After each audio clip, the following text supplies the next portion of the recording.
맥주 감사주일입니다. 우리는 하나님이 베푸신 은혜에 항상 감사하며 살아가야 합니다. 하나님께서 베푸신 은혜가 얼마나 크고 놀라운지 여러분은 항상 기억하며 살고 있습니까? 항상 기억하며 사는 성도들이 있어서 참 감사합니다. 그런데 평소에는 하나님의 은혜를 잘 기억하지 못할 때가 많습니다. 우리의 삶이 바쁘다 보니까 하나님의 은혜를 기억한다는 것이 쉽지 않습니다. 그래서 감사하며 사는 것을 잊고 살 때가 많습니다. 그런 이스라엘 백성들에게 하나님은 감사하며 살아가도록 3대 절기를 주셨습니다.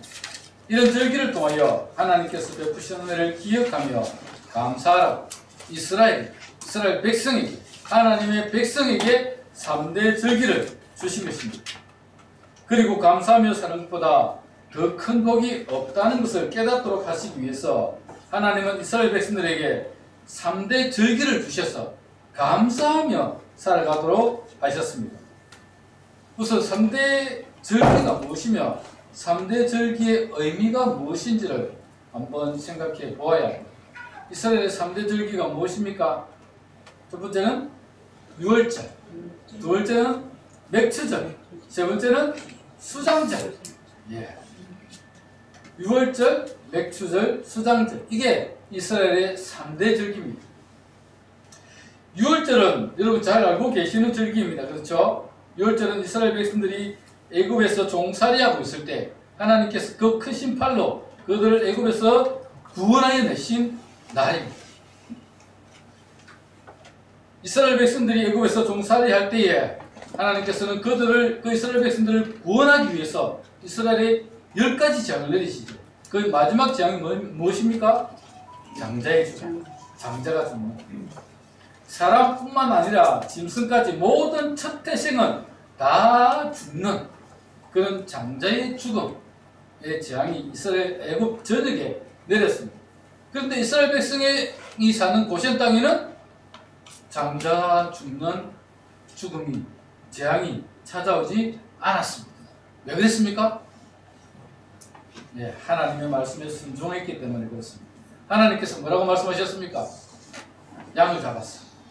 그 양의 피를 집에 딱 들어오는 그 입구에, 그 문에, 좌우 임방에 발라라. 바르면 죽음의 사자가 그 집을 치러갈 때에 그 피를 보고 넘어가게 될 것이다. 그래서 한자죠. 넘을 유, 넘을 월.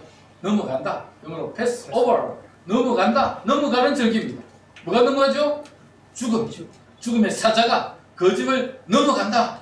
그래서 유월절, 넘어가는 절기 라는 이름으로 유월절이 생기게 되었습니다.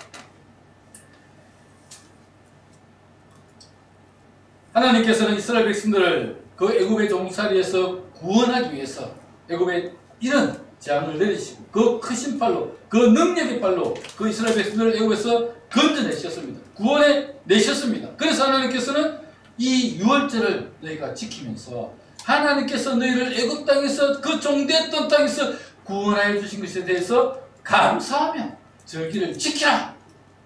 그렇게 말씀하고 계시는 겁니다. 그리고 이 유월절에 먹는 음식이 있죠. 무엇을 먹었습니까? 두 가지. 하나는 무교병. 읍설무자의 교는 누룩교자. 누룩이 없는 병, 떡병자. 누룩이 없는 떡을 먹었습니다. 이스라엘 백성들이 급하게 나와야 되기 때문에 반죽은 했는데 누룩을 넣으면 상하지 않습니까? 그래서 누룩을 넣지 않고 반죽을 해서 가지고 와가지고 그 관계에서 떡을 구워서 먹었습니다. 누룩 없는 떡입니다. 또 하나는 무엇을 먹었습니까? 썬나무. 왜 썬나무를 먹었습니까? 애굽에서 고생하던 그것들을 기억하라. 이런 것입니다. 그래서 이 유월절을 다른 말로 하면 무교절이라고 부르기도 합니다.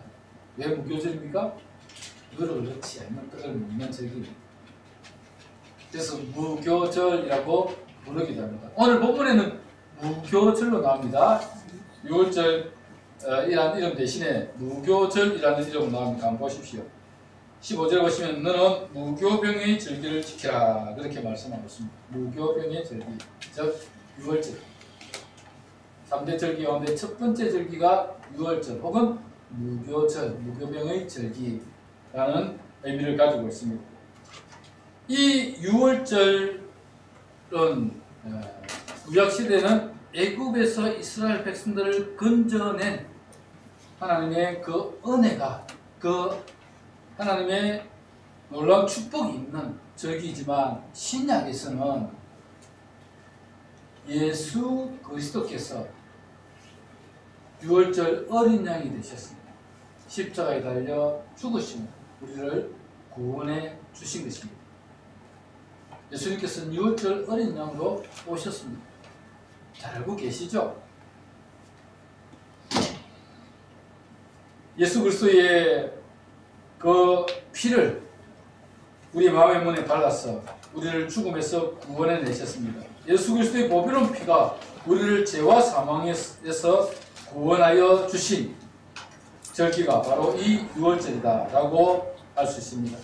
주님의 십자가 사랑이 아니었다면 우리는 여전히 죄 가운데 살다가 멸망당했을 것입니다. 우리가 죽어야 할 그 자리에 예수님이 대신 죽으심으로, 십자가의 죽으심으로 우리는 그 피로 말미암아 구원받았습니다. 예수님께서 6월절 날에 돌아가신 건 잘 알고 계시죠? 6월절에 돌아가셨습니다. 우리가 받아야 할 죄의 저주를 예수님이 받으시고 죽으셨기 때문에 우리는 구원받아 하나님의 자녀로 살아갈 수 있는 것입니다. 얼마나 놀라운 은혜이며 얼마나 놀라운 사랑입니까? 사랑하는 여러분, 우리를 구원하기 위해서 독생자 예수 그리스도를 보내신 하나님의 은혜를 항상 기억하며 감사하며 살아가시기를 주님의 이름으로 축복합니다. 아멘. 두 번째는 맥추절입니다. 맥추절. 맥추절은 성경에서 여러 다양한 이름으로 불리고 있습니다. 맥추절은 농사 지은 밀의 첫 열매를 거두어 하나님께 감사하며 바치는 절기이기 때문에 초실절이라고 불렀습니다. 처음 거두는 저기 팔레스틴 땅에는, 이스라엘 땅에는 우리처럼 보리를 거두고 이렇게 하지 않습니다. 밀을 두 번을 수확을 합니다. 수확을 하는데 밀을 처음 거둘 때 그것을 초실, 처음 열매를 거둔다. 초실절이라고 부릅니다. 그리고 6월절부터 50일째 되는 날이라고 해서 오순절이라고 부릅니다. 순자가 열순자입니다. 알고 계시죠? 그래서 오순, 50, 5 곱하기 10은 50일입니다. 그래서 오순절이라고 부르기도 하고, 또 7주간이 지난 7일이 7번 지난 다음 날이 오순절이기 때문에 77절이라고 부르기도 합니다. 그래서 이 맥추절 이름이 많습니다. 맥추절, 77절, 초실절, 오순절 이런 이름 등으로 불려지고 있습니다. 이런 맥추절은 미래 추수를 하는, 그러니까 처음 열매를 거두는 그런 절기에 하나님 앞에 감사로 나아가는 절기. 우리에게 이 풍성한 은혜를, 풍성한 곡식을 주신 하나님께 감사하며 나아가는 절기가 이 초실절이고, 하나님께서 우리에게 또 상반기 동안 베푸신 은혜를 우리가 감사하며 나아가는 절기가 이 맥추절이기도 합니다. 그런데 이 맥추절에 또 다른 의미가 있습니다. 맥추절에 하나님께서 시내산에서 모세에게 법을 주셨습니다. 율법을 주셨습니다. 계명을 주셨습니다. 6월절에 애굽에서 나오지 않았습니까? 나와서 홍해 앞에서 홍해를 건너고, 여러분 우리가 성경을 통해서 배웠죠. 저 밑에 시내산에 가서 거기서 모세가 시내산에 올라갔을 때가 오순절이었습니다. 그때 하나님께서 모세에게 율법을 주시고 그 율법을 모세가 받아서 내려왔습니다. 이 법은 하나님의 나라를 세우기 위한 법이며 하나님의 백성 공동체가 함께 행복하게 살아가도록 주신 법입니다. 이스라엘 백성들이 이 법대로만 살았더라면 멸망당하지 않았을 것인데, 세상 가운데 이 이스라엘 백성들이 하나님의 법도대로만 살았다면 가장 강력한, 하나님 백성 이스라엘 백성들이 가장 강력한 영향력을 끼치는 나라에 있을 텐데 하나님의 말씀대로 하나님의 법대로 순종하지 않았기 때문에 결국 이스라엘은 멸망당하고 말았습니다. 신약시대 때는 이 맥추절이 성령 강림절이죠. 오순절날 성령이 임하셨습니다. 잘 알고 계시죠? 6월절 어린 양 예수님께서 돌아가시고 50일, 40일 정도 예수님 더 계셨죠? 세상에 더 계시면서 자기 부활의 모습을 보여주시고 하늘로 올라가셨습니다. 올라가신 이후에 120여 명의 제자들이 마가의 다락방에서 기다리고 있었습니다. 또 다른 보혜사를 예수님께서 주시겠다. 너희는 예루살렘을 떠나지 말고 기다리라. 그렇게 하셨기 때문에 제자들이 기다리며 성령이 오시기를, 또 다른 보혜사가 오시기를 기도하고 있었습니다. 그때에 오순절이 이루어졌을 때에 급하고 강한 바람 같은 소리가 들려왔습니다. 그리고 성령이 임하는데 사도행전 2장 4절에 보시면 이렇게 기록되어 있습니다. 저희가 다 성령에 충만한 것 같고 성령이 말하게 하심을 따라 다른 방언으로 말하기를 시작하니라. 그렇게 말씀하고 있습니다. 오순절 성령 강림이 있은 후 성령 시대가 시작되었고 성령의 은혜를 따라 살아가게 되었습니다.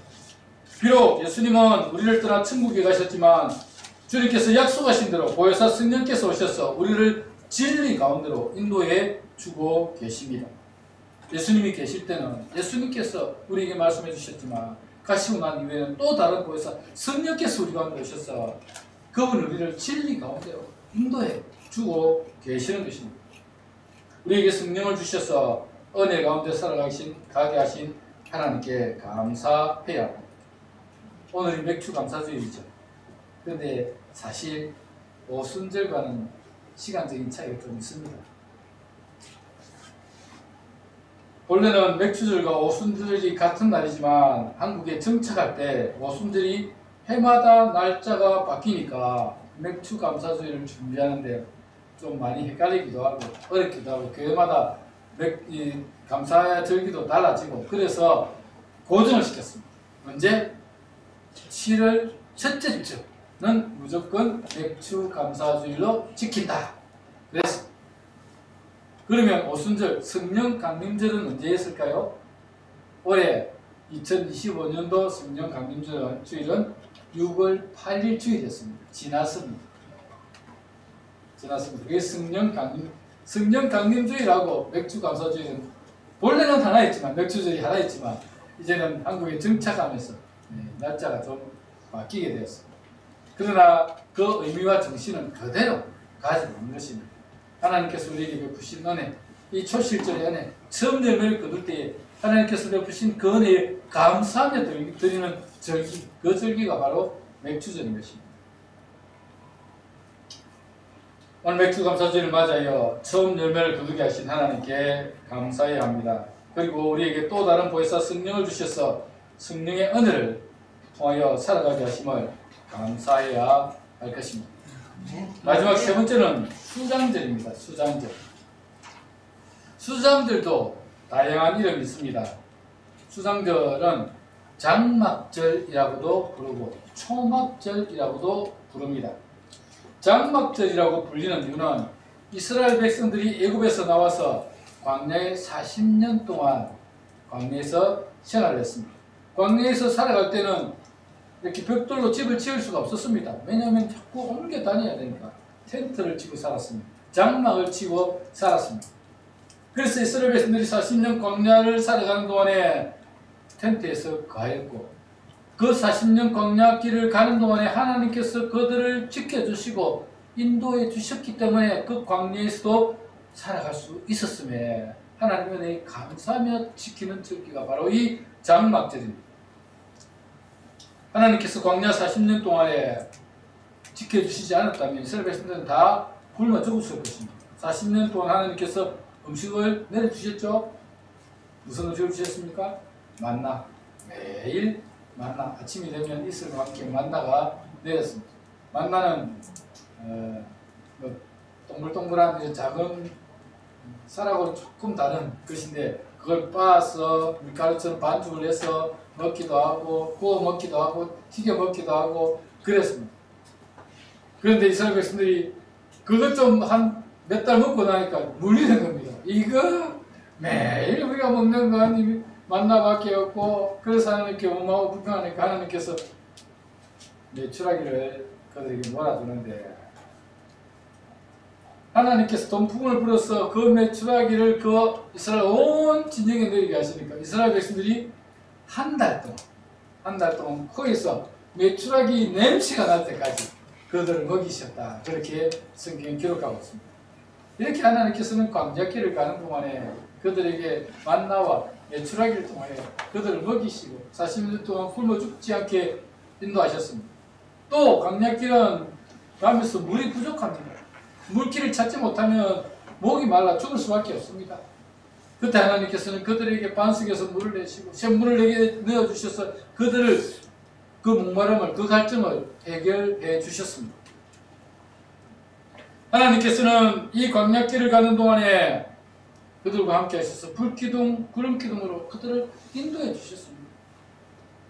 광야 40년의 길을 가는 동안에 하나님께서 그들과 함께 하셨음을 기억하며 감사하라고 이 장막절을 지키게 하셨습니다. 그래서 일주일 동안 텐트를 쳐놓고 마치 광야에서 사는 것처럼 그렇게 그들이 장막절을 지냅니다.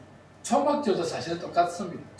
풀로 집을 이렇게 벽돌이나 나무로 지을 수 없었기 때문에 풀로 대충 이렇게 지어서 그리고 초막에 거하면서 우리가 광야 40년의 길을 가는 동안에 하나님께서 우리를 인도하시고 지켜주셨습니다 라고 하나님께 감사하며 초막절을 지키는 것입니다. 그래서 장막절, 초막절, 수장절 똑같은 절기입니다. 수장절의 정확한 뜻은 곡식을 거두어 저장하는 절기입니다. 수장이 곡식을 거두어 저장한다는 것입니다. 하나님께서 이스라엘 백성들이 이제 광야 40년 길을 마치고 여기에 정착할 때 첫 열매를 거두었습니다. 하나님께 감사로 제사를 드렸습니다. 그리고 그 곡식을 거두어 저장하여 겨우 내에 먹을 수 있도록 하나님께서 풍성한 은혜를 베푸신 것에 대해서 감사하며 이 수장절을 지켰습니다. 이 수장절은 한국에서는 뭐죠? 추수감사주의 이렇게 부릅니다. 추수감사주의. 그런데 사실 수장절과 또 추수감사절도 날짜가 다릅니다. 한국에 정착할 때는 11월 셋째 주일을 추수감사주일로 고정을 시켰습니다. 자꾸 바뀌니까 고정을 시켰습니다. 그래서 11월 셋째 주일이 추수감사주일이고 유대인의 달력으로는 이 수장절은 티슈리월 15일부터 일주일 동안 장막에 가며 이 수장절, 장막절을 지켰습니다. 우리나라 달력으로 하면 양력 9월 말에서 10월 중순쯤 된다고 합니다. 이렇게 하나님은 1년에 3차례 감사의 절기를 지켜서 하나님께서 베푸신 은혜에 감사하도록 이런 절기를 주신 것입니다. 출애굽기 34장 23절에서 24절을 보면 이렇게 말씀합니다. 너희는 너희의 모든 남자는 매년 3번씩 주 여호와 이스라엘 하나님 앞에 보일지라. 내가 이방 나라들을 내 앞에서 쫓아내고 내 지경을 넓히리니 내가 매년 3번씩 여호와 내 하나님을 뵈려고 올 때에 아무도 내 땅을 탐내지 못하리라. 그렇게 말씀하셨습니다. 하나님은 해마다 3번은 하나님께서 베푸신 은혜를 기억하며 감사의 절기를 지키도록 제도로 만드시고 모든 이스라엘 남자들은 다 이 절기를 지키라 그렇게 말씀하셨습니다. 이렇게 하나님의 은혜를 기억하고 감사의 제사를 드리는 하나님의 백성들을 하나님께서는 지키시고 인도하셔서 어느 나라도 그 이스라엘을 건드리지 못하도록 하나님께서 보호해 주시겠다. 하나님께서 풍성한 은혜를 베풀어 주시겠다 약속하신 것입니다. 아멘. 오늘 본문에도 이스라엘 백성들을 향하여 매년 3번의 절기를 지키라고 말씀합니다. 오늘 본문을 제가 한번 읽어드리겠습니다. 너는 매년 3번 내게 절기를 지킬지니라. 너는 무교병의 절기를 지키라. 내가 내게 명령한 대로 아비벌의 정한 때에 이래 동안 무교병을 먹을지니 이는 그 달에 내가 애굽에서 나왔습니다. 빈손으로 내 앞에 나오지 말지니라. 맥추절을 지키라. 이는 내가 수고하여 밭에 뿌린 것의 첫 열매를 거둠이니라. 수장절을 지키라. 이는 내가 수고하여 이룬 것을 연말에 밭에서부터 거두어 저장함이니라. 내 모든 남자는 매년 3번씩 주 여호와께 보일지니라. 하나님은 자기 백성 이스라엘이 베푸신 은혜를 잊지 말고 감사하도록 살아가기를 원하셨습니다. 감사가 없는 백성이 얼마나 불행한지 모릅니다. 그래서 하나님께서는 이스라엘 백성들이 하나님의 은혜에 감사할 수 있도록 이 절기를 통하여서라도 하나님의 은혜를 기억하며 감사하도록 매년 3번은 나와서 하나님 앞에 이 감사의 절기를 지켜라, 그렇게 말씀하고 있는 것입니다. 감사 없는 백성은 불행할 수밖에 없습니다. 일본의 신학자 중에 우츠무라 간조라는 신학자가 있습니다. 그가 말하기를 인간에게 3가지 저주가 있다, 그렇게 말씀합니다. 인간에게 3가지 저주가 있는데 그 첫 번째는 하나님이 믿어지지 않는 것이 저주이다 라고 말씀하고 있습니다. 아무리 믿어보려고 해도 안 믿어지는 겁니다.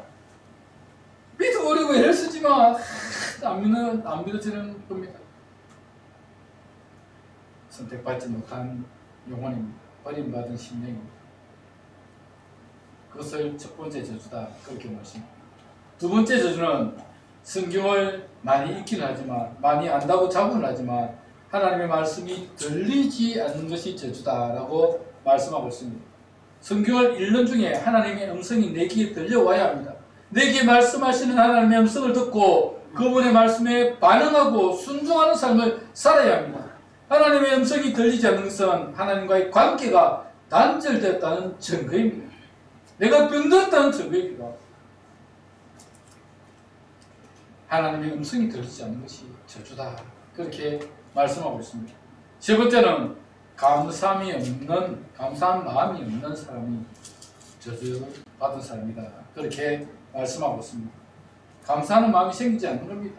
감사보다는 원망과 불평만 하는 것입니다. 또한 원망과 불평은 여러분 우리에게 아무 유익이 되지 못합니다.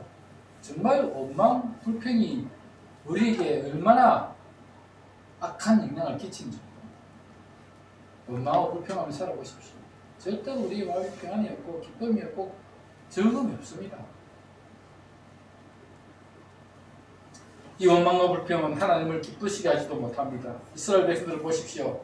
하나님의 은혜로 종사하지 하던 애굽에서 나왔지만 이스라엘 백성들은 광야 40년의 길을 가는 동안에 조금만 어려움이 생겨도 원망과 불평을 쏟아냈습니다.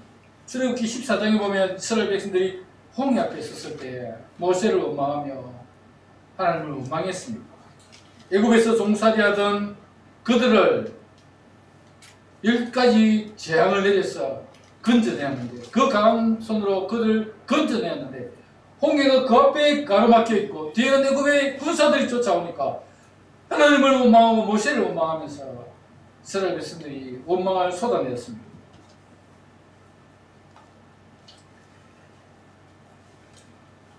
그뿐만 아닙니다. 출애굽기 15장에 보면 홍해를 건너고 수르 광야에 들어갔을 때에 그들은 또 물이 없다고 목이 마르다고 하나님께 원망했습니다. 출애굽기 16장에는 먹을 양식이 부족하다고 원망하고 불평했습니다. 하나님께서 만나를 내려 이스라엘 백성들을 먹여주셨지만 이번에는 고기가 먹고 싶다고 원망했습니다. 하나님께서 메추라기를 보내서 한 달 동안 코에서 냄새가 날 때까지 메추라기를 먹여주셨습니다. 이스라엘 백성들이 이제 가나안에 들어가기 위해서 가데스 바네아에 도착했습니다. 가데스 바네아는 이제 가나안을 들어가기 직전에 있는 곳이죠. 우리가 성경을 통해서 다 배워서 알고 계시죠. 그 가데스 바네아에 도착해서 12명의 정탐꾼을 보냈는데 12명의 정탐꾼들이 가나안 땅을 다 정탐하고 돌아왔습니다. 돌아와서 10명의 정탐꾼들이 부정적인 보고를 하죠. 정말 그 땅에는 하나님께서 말씀하신 대로 젖과 꿀이 흐르는 땅이다. 이 포도송이를 봐라. 우리가 한 사람이 메고 올 수 없어서 두 사람이 막대에 끼워서 이 포도송이를 메고 왔다 라고 하면서 젖과 꿀이 흐르는 땅이다 라고 보고를 했습니다. 그런데 그 땅에 사는 사람들은 장대하여 아낙자손이었어, 네피림이었어. 그들은 우리가 스스로 보기에도 메뚜기 같을 정도로 그들은 장대한 사람들이다. 우리는 그 전쟁에서 승리할 수 없다. 그렇게 했습니다. 그러니까 그 보고를 들은 이스라엘 백성들이 뭐라고 합니까? 하나님을 또 원망합니까? 모세를 원망하고 성경은 모세 돌을 들어서 모세를 죽이려고 했습니다. 치려고 했습니다. 여호수아와 갈렙이 아니다! 하나님이 우리와 함께 하시면 그들은 우리의 밥이다! 우리는 그 전쟁에서 이길 수 있다! 그렇게 이야기했지만 이스라엘 백성들은 이미 부정적인 생각이 그들 마음에 들었기 때문에 원망하며 불평했습니다. 그때 하나님께서 그들을 향해 뭐라고 말씀하십니까? 너희가 말한 대로 너희는 그 땅에 들어갈 수 없을 것이다. 너희가 정탐한 이 40일을 하루를 1년으로 계산을 해서 40년 동안 너희가 광야에 살아가게 될 것이다. 그래서 너희가 사로잡히리라고 했던 너희의 자녀들은 그 땅에 들어가겠지만 너희들은 그 땅에 들어갈 수 없을 것이다. 그래서 20세 이상으로 전쟁에 나갈 만한 자를 계수한 20세 이상들은 광야 40년을 사는 동안에 광야 길을 가는 동안에 다 죽었습니다. 여호수아 갈렙 외에는 가나안 땅에 들어가지 못했습니다. 오직 20세 이하 그리고 광야에서 태어난 자들만이 그 가나안 땅에 들어갈 수 있었습니다. 하나님께서 그들의 원망을 들으시고 이렇게 말씀하셨습니다. 민수기 14장 34절입니다. 너희는 그 땅을 정탐한 날 수인 40일을 너희 하루를 1년으로 쳐서 그 40년간 너희의 죄악을 담당할지니 너희는 그제서야 내가 싫어하면 어떻게 되는지를 알리라. 그렇게 말씀하고 있습니다. 원망과 불평을 넣어놓던 이스라엘 백성들은 여호수아 갈렙을 제외하고 한 사람도 가나안 땅에 들어갈 수가 없었습니다. 오히려 사로잡히리라고 했던 자녀들과 광야에서 태어난 자들만이 가나안 땅에 들어갈 수 있었습니다. 원망과 불평이 얼마나 비참한 결과를 가져온지를 보여주는 사건입니다. 이 사건에 대해서 고린도전서 10장 10절은 이렇게 말씀합니다. 너희 중에 어떤 이들이 원망하다가 멸망시키는 자에게 멸망하였나니 너희는 저희와 같이 원망하지 말라. 그렇게 말씀하고 있습니다. 원망한 자는 멸망시키는 자에게 멸망을 당했다. 너희는 그들과 같이 원망하지 말라. 그렇게 말씀하고 있습니다. 사랑하는 여러분, 원망은 우리 인생을 망가뜨리는 무서운 존재입니다. 원망하지 마십시오. 반대로 감사는 하나님의 은혜를 받는 축복의 통로입니다. 시편 50편 23절에서 시인은 이렇게 말씀하고 있습니다. 감사로 제사를 드리는 자가 나를 영화롭게 하나니 그 행위를 옳게 하는 자에게 내가 하나님의 구원을 보이리라. 그렇게 말씀하고 있습니다. 감사는 하나님을 영화롭게 하는 길이며 하나님의 구원을 보는 길이다. 그렇게 말씀하고 있습니다. 영국의 종교가요 유명한 기도의 사람 윌리엄 로우는 만족과 행복을 가장 빠르게 찾는 비결은 감사다.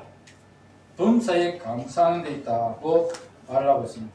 거기에 그분이 하신 말씀에 보면 이런 글이 있습니다. 만일 어떤 사람이 인생의 행복과 만족을 찾는 가장 빠르고 확실한 방법이 무엇이냐고 묻는다면 그 사람에게 어떤 사건이 일어나든지 그 사건에 대해서 무조건 하나님께 감사하고 찬양해야 한다고 대답하겠다. 왜냐하면 얼른 보기에는 불행한 것처럼 보이는 일이라도 그것에 대해 하나님께 감사하며 찬양하는 가운데서 도리어 축복의 결과가 될 때가 있기 때문이다. 이 세상에서 성인이라고 하는 사람은 기도를 특별히 많이 하는 사람도 아니고 금식을 자주 하는 사람도 아니고 구제품을 많이 내어주는 사람도 아니고 절제를 잘하는 사람도 아니고 어려운 생활을 하는 사람도 아니다. 하나님 앞에 항상 감사할 줄 알고 무엇이나 하나님의 원하시는 일을 자기도 하려는 사람이다. 그래서 무슨 일이든지 하나님의 선하신 뜻을 깨닫고 받아들여 하나님을 찬양하고 감사할 마음을 가진 사람이다. 이렇게 말씀하고 있습니다. 아멘. 여러분, 정말 하나님이 원하시는 사람은 감사하는 사람입니다. 아멘. 감사가 우리에게 얼마나 큰 축복인지 여러분이 깨달았으면 좋겠습니다. 독일에 써 있었던 일입니다. 어느 해 독일에 전쟁에 큰 흉년이 되었습니다. 대다수의 국민들이 몹시 어려움을 겪고 있었는데 그 중에 비교적 넉넉하게 사는 노부부가 있었습니다. 이 노부부는 배고픈 아이들에게 빵을 만들어 줘야 되겠다 생각하고 빵을 아이들에게 나누어 주기로 결정했습니다. 그리고 빵을 구워 가지고 바구니에 담아서 아이들에게 빵을 나눠주는데, 자, 빵을 너희들이 하나씩만 가져가야 된다 라고 하면서 빵을 바구니에 담아서 놓아줬습니다. 그러니까 아이들이 막 배가 고프니까 들어와서 제일 큰 것부터 다 집어갔습니다. 그런데 그 아이 중에서 레이첼이라고 하는 한 소녀가 있었는데, 그 소녀는 아이들이 다 가지고 간 다음에 제일 마지막에 남은 가장 작은 빵을 집어서 가져갔습니다. 가져가면서 꼭 그 노부부에게 감사합니다 인사하고 그렇게 갔습니다. 다른 아이들은 빵을 큰 빵부터 집어서 자기가 먹기 바빠서 감사하다는 말도 인사도 하지 않고 그거 집어가기에 바빴는데, 이 레이첼이라는 소녀는 가장 작은 것을 가져가면서도 그 노부부에게 감사합니다 라고 하면서 그렇게 인사하고 왔습니다. 몇 번을 그렇게 했는데도 이 소녀가 그렇게 제일 작은 것 가져가면서도 감사합니다 라고 하며 가져갔습니다. 그래서 이 노부부는 이게 무엇을 좀 주면 좋겠는가 생각을 하다가 빵을 구워서 그날과 똑같이 그 빵을 내려갔는데, 큰 것들은 다 아이들이 가져가고 제일 마지막에 남은 가장 작은 빵을 이 레이첼이 가져가면서 노부부에게 감사합니다 하고 가져갔습니다. 그리고는 먹으려고 빵을 이렇게 쪼개보니까 그 안에 은화가 6양이나 있었습니다. 그래서 놀라가지고 이 레이첼이 그 노부에게 와서, 아니 이 빵 속에 이 은이 들어있었습니다 라고 이야기를 했습니다. 그리고 돌려주려고 했습니다. 그때에 이 노부 할아버지가 그 아이에게 이렇게 말을 했습니다. 이 은하는 감사할 줄 아는 착한 아이에게 주려고 제일 작은 빵을 만들 때 너는 그런다. 레이첼, 너에게 주는 선물이다 라고 하면서 그 은하를 가져가라, 그렇게 이야기를 해주었습니다. 여러분, 그렇습니다. 우리 인간도 감사할 줄 아는 사람을 보면 참 마음이 흐뭇하고 기쁩니다. 안 그렇습니까? 가져가면서도 부들거리고 뭐 불평하고 그 주고 싶겠습니까? 안 주고 싶을 겁니다. 우리 하나님도 마찬가지라고 생각합니다. 우리 하나님도 작은 것 주는데 하나님 앞에 감사합니다 하고 감사할 줄 아는 그에게 더 좋은 것 주고 싶지 않겠습니까? 주는데도 불구하고 원망하고 불평하고 두들거리고,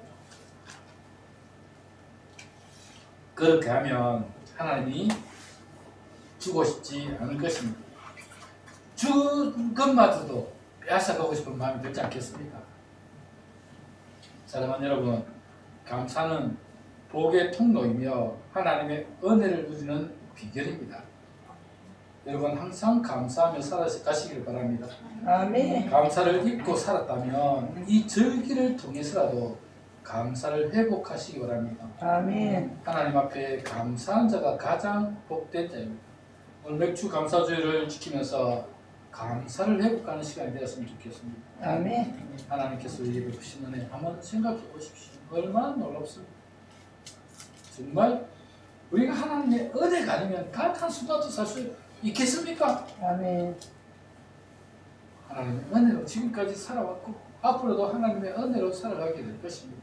이 감사의 절기를 통해서 하나님의 은혜에 감사하는 시간이 되길 바라고, 아멘.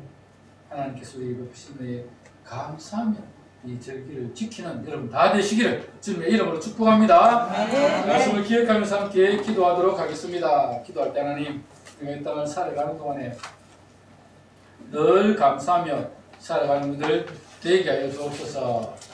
정말 하나님께서 이 절기를 통해서라도 우리에게 감사를 배우기를 원하고 계시는데, 이 절기를 통해서라도 하나님께 감사하며 나아가는 우리들 되게 하여 주옵소서. 다 같이 한번 통성으로 기도하도록 하겠습니다. 아버지 하나님, 감사합니다. 오늘 맥주 감사주의를 우리에게 허락하여 주셔서 하나님의 은혜에 감사하며 살아가게 하시는 분 감사합니다.